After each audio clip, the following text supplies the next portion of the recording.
গাজায় রাতভর ইসরায়েলি গোলা বর্ষণ, ইসরায়েলি হামলাতে কমপক্ষে ৩৪ জন নিহত হয়েছেন। নিরাপদ আশ্রয়ের খোঁজে আশ্রয়হীন গাজাবাসীরা এবং গাজাতে সেখানেই এই ঘটনা, যেখানে ইসরায়েলি হামলা এবং এই যে হামলা চালানো হয়েছে তাতে কমপক্ষে ৩৪ জন নিহত হয়েছেন বলেই জানা যাচ্ছে। গাজাতে রাতভর ইসরায়েল তারা গোলাবর্ষণ চালিয়েছে। কি পরিস্থিতি এই মুহূর্তে সেখানে, আমরা এই নিয়ে আরো বিস্তারিত জানবো। এই মুহূর্তে নিউজ রুম থেকে আমাদের সঙ্গে রয়েছেন আমাদের পলিটিক্যাল এডিটর আশিস চট্টোপাধ্যায়। আশিস দা, দেখো, গাজাতে অমানসিক গণহত্যা চলছে, 1 ঘন্টার জন্য তা থামেনি।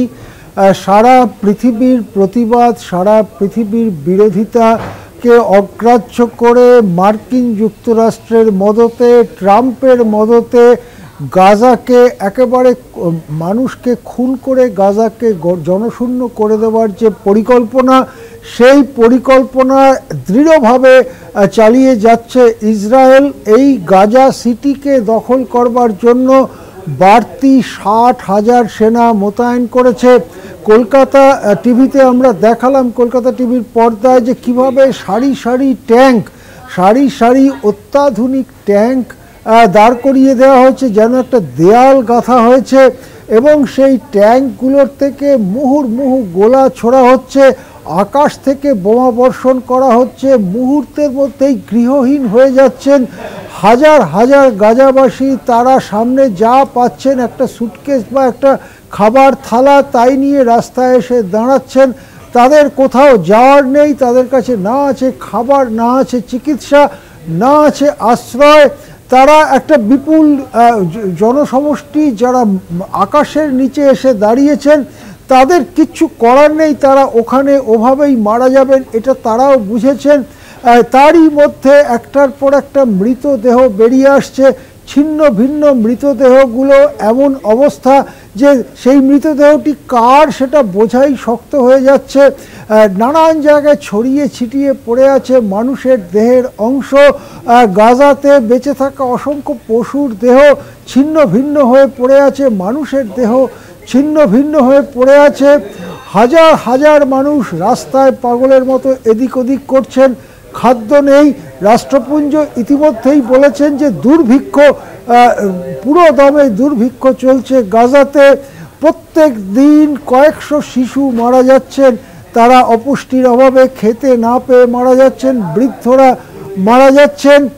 যখন কোথাও থেকে একটু ত্রাণ আসবার খবর আসে, সেখানে হাজার হাজার মানুষ দৌড়ে যান, এবং সেই ত্রাণ আনতে যাওয়া এক টুকরো রুটির জন্য দৌড়ানো মানুষদের ওপরে গুলি করা হচ্ছে।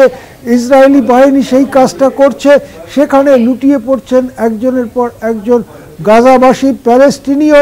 শেষ পর্যন্ত সম্ভবত ট্রাম্প আর নেতানিয়াহুর স্বপ্নটাই সফল হবে, সেটাই আমাদের দেখতে হবে, যেখানে গাজাকে সম্পূর্ণ পরিষ্কার করে দিয়ে প্যালেস্টিনীয়দের তাড়িয়ে দিয়ে সেখানে প্রমোদ নগরী করা হবে।